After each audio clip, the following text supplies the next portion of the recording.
Hi friends मु सस्मिता आपण मन को वेलकम करुछि मोर चैनल खाना खजाना विथ सिंपल डिशेस को। आज आम बनैबा जलेबी। आसंते देखिबा केते सुंदर भाव में जलेबी बनी आछि।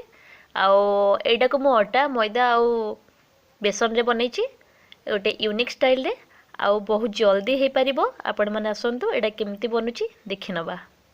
मु एठी मैदा रखिछि 3 चम्मच, अटा गोटे चम्मच रखिछि, बेसन गोटे चम्मच रखिछि, दही एटी पाखा पाखी गोटे छोटा बाउल रखिछि। आउ एटा होची बेकिंग पाउडर, एटा फूड कलर, रेड कलर रखिछि मु जलेबी पाए। मु एटा मिक्स रे बनौछि जेमति कि आपण माने देखिले अटा मैदा और बेसन। आपण चाहिले तरे सुजी भी ऐड करि परिबे, बट मु एतिक रे बनौछि। आमे प्रथमे कोन करबा ना मैदा और अटा बेसन ए सब को मिक्स कर नबा।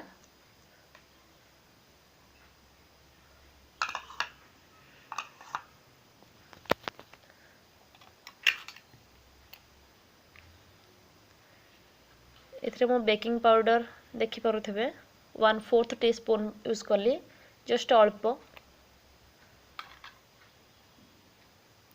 एथरे हमें कलर भी अल्प किछि ऐड कर नबा।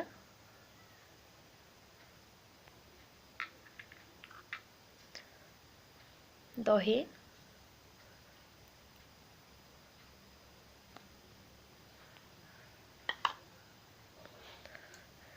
आपरे आमे को मिक्स कर दबा। बहुत भलो भाव में मिक्स कर नेबे।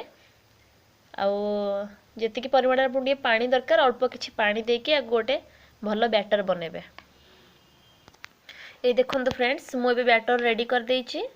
बैटर टी एमती ही कंसिस्टेंसी रे रखिबे आपण माने, बेसी पतला करिबेनी कि बेसी गाढ़ा करिबेनी। एबे हमर बैटर रेडी हो जाइछि। मु को 15 रु 20 मिनिट रेस्ट पय रखि देबे। ता भीतर आमे सिरा प्रस्तुत करबा। मु सेति पय गोटे बाउल चीनी रखिछि। ए चीनी को एबे जेति कि चीनी आपण सेति कि पानी देके सिरा प्रस्तुत करिवे। आसंतु प्रथम आमे सिरा प्रस्तुत कर दबा। एबे मु गोटे पैन रे सिरा करि देबे।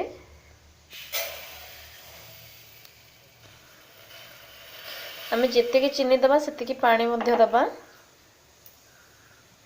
आकु वर्तमान आमे हाई फ्लेम रे टिके फुटिबा को दबा जे पर्यंत चीनी मेल्ट न हो जाइछि। चीनी मेल्ट हे गला परे आम सिरा गोटे तार आमे आसीबा पर्यंत वेट करबा। गोटे तार आसला परे आम सिराटा रेडी हे जिवो। एबे देखंतु फ्रेंड्स आम सिराटा हे आसलानी, केते बहळा हे गलानी सिराटा। आमे एबे देखिबा हाथ लगे देखंतु एतरे गोटे तार आसी जाउची। एबे एबे हमरा सिराटा रेडी हे गलानी। बेसी भी करबानी। आमे एबे ए समय रे किछि गुजराती गुंड ऐड कर दबा। मैं एबे गैस फ्लेम को ऑफ कर दोउची एवं आधरे किछि गुजराती टिके ऐड कर दोउची। दीटा गुजराती को मो कुटी के आधरे ऐड करिछि।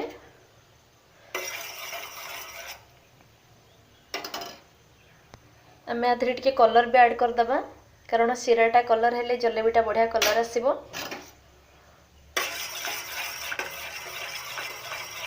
एटा मिक्स कर देले कलर मिक्स हे जिबा आधरे। आमे भी सिराटा को गोटे छोटो बाउल को काढ़ी दबा, कारण हमर सिरा बहुत कम हेछि आ पात्रटा बहुत बड़ हो जाउछि। गोटे बाउल को आको भी शिफ्ट कर नबा। ए देखंतु फ्रेंड्स मु गोटे बाउल को सिरा काढ़ी देछि। एबे कोन करबी ना मु आधरे दीटा लेमन स्लाइसेस पकई देबी। लेमनटा पकई देले हमर कोन हबो ना सिराटा जल्दी बसिबोनी, सिराटा सेमति रहइबो। एबे आसंतु आमे जलेबी बनेबा। आमे जलेबी बनेबा। मु सेति पय रखिछि गोटे तेल जरी। जरी की देखंतु मु एमते साइड रु काटी देछि एवं गोटे कॉर्नर रे गोटे साइड रे छोटो कणा कर देछि जोथरे कि हमर जलेबी बैटरटा गळिबो। एटा हमको सहज केमती हबो ना आमे एमती कॉर्नर रे ग्लास रे रखि दबा। ग्लास ऊपर रखिके ता ऊपर बैटर देके जलेबी बनेबा। आसंतु आमे जलेबी बनेबा। तेल को आपण माने मीडियम हीट रे गरम करिवे। मु ए तेल को बारंबार यूज करूची, तेणु करी मोर एमती पोड़ा भासुची आदरे, तो एदरे किछि माइंड करिवेनी। फ्रेंड्स एमती जलेबी बनेबे आपण माने। आपण को जेमती शेप पसंद आपण सेमती देबे। जलेबी रो शेप रे जानतुनी, ताको टेस्ट बहुत भल लागे। तो आपण को जेमती शेप आसीबो आपण सेमती बनेबे। ई देखंदो मोर केते सुंदर जलेबी हेची।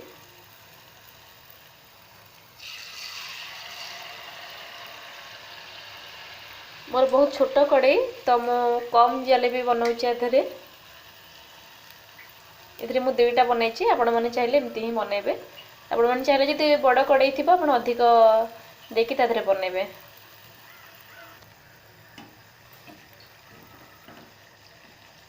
ଟିକେ ଗ୍ୟାପ୍ ରଖି ବନେଇଲେ ଭଲ ହୁଏ। ଏଇଟା ମୋର ଲାଗିଗଲା, ଦେଖନ୍ତୁ କେତେ ହେଇଗଲା, ଏଇଟା କେମିତି ଗ୍ୟାପ୍ ଅଛି, ବହୁତ ଭଲ ହେଇଛି।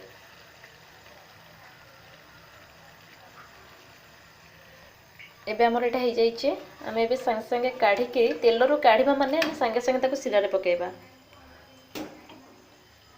ଆଉ ତାକୁ ଟିକେ ପ୍ରେସ୍ କରିଦେବା।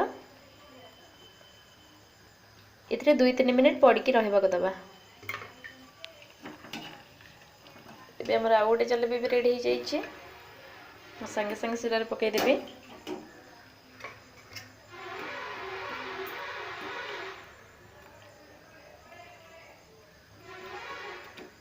ଆପଣମାନେ ଚାହିଁଲେ ଲେମନ୍ ସ୍ଲାଇସ୍କୁ ବି କାଢ଼ି ଦେଇପାରିବେ।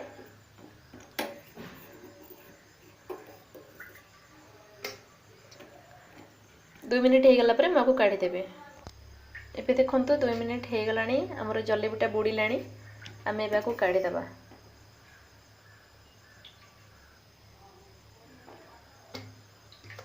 ମୁଁ ଏମିତି ଆଉ ସବୁ ଜଲେବି ବନେଇକି ରଖିଦେବି। ଦେଖନ୍ତୁ ଫ୍ରେଣ୍ଡସ୍, ଆମ ଜଲେବି ଏବେ ରେଡ଼ି ହେଇସାରିଛି।